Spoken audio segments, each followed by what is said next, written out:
we feel that there will be change on two fronts. So there's immediate change right now, and that involves contactless and the move on the plastic itself. And the future will be towards the phone. Now that'll take some time. And what Mastercard wants to do is establish that standard, so whichever type of Apple Pay, Google Pay, whichever, even retail Pay themselves, whichever one develops can operate seamlessly across all the merchants. And are retail ready for that? It's a process that retail is ready, and the standards that Mastercard and the network set allows them to plug into it. I think the important question is, are consumers ready? And are they pushing it? I think from a security perspective, our research shows, and we just listened to 1.2 million candid conversations in the social sphere, that they are ready and they do want more. That security element is convincing now with tokenization. As acceptance grows, as the new generation builds up, yes, you will see that demand coming from the consumer because they want that safety, but they also want that convenience. And that today is delivered digitally. What is the future from your point of view? Contactless payment or app?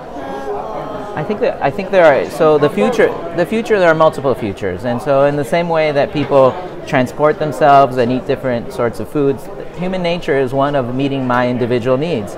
And so the contactless will be around for a while, the card will be around for a while, and the phone will build around it gradually over time.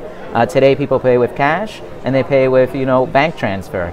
In the future there will be mobile and there will be other options, and we expect that to continue. The key part is really the standards. If the standards are the same, then that final mile of how the consumer is paying works perfectly, and that's where Mastercard is playing that space. The standards are set for security, and that is something that all the networks work together, and Mastercard has worked very hard to set the standard at NFC for that near field communication, and so those standards are set. So the technical standards are set. What is still evolving is the consumer experiences and choices. Have you got some numbers of mobile payments? Well, mobile payments are still in their infancy, but I can talk about contactless payments, which are a good proxy where that's going to be.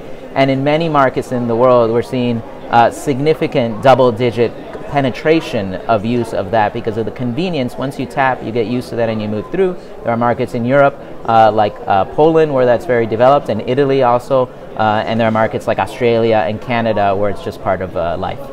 And are there some sectors in which it's more developed? So mobile payments really breaks, I think, into two main segments. There's shopping on the phone itself, which is taking off because of people's time constraints.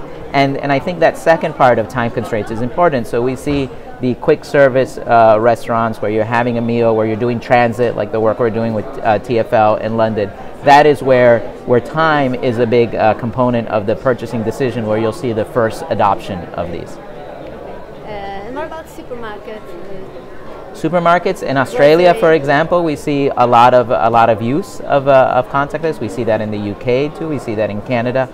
It's really a question of the consumer segment. If there's somebody that is comfortable and feels it's secure, which there are a lot of people, and they're looking for a time element of that, the day where supermarket retail was just the big purchase of the month is gone. Now people go to supermarkets on a constant basis to buy one meal for their family that evening, for lunch, for something they need. And so there's great penetration in those tickets, in those sort of smaller baskets where speed is important because people are running around their day. How can consumers be convinced to use this new mobile? The consumer will have choice, and that's what we want to provide. And so it's a question of, does it meet their needs? And I can give you an example of what we've done with Wagamama's in the UK, where it's a fast service restaurant, casual dining, where people used to wait 11 minutes to get their bill. And who among us hasn't been waiting for the bill to come? And so we work with them to partner to build an app that's contactless on your mobile that you can check out and pay whenever you want or order a coffee. And that improves the consumer experience, that improves the turn that the retail industry have. And so when that gets aligned, it's not a question of convincing, it's that it's obvious the benefit. That's how the businesses will grow.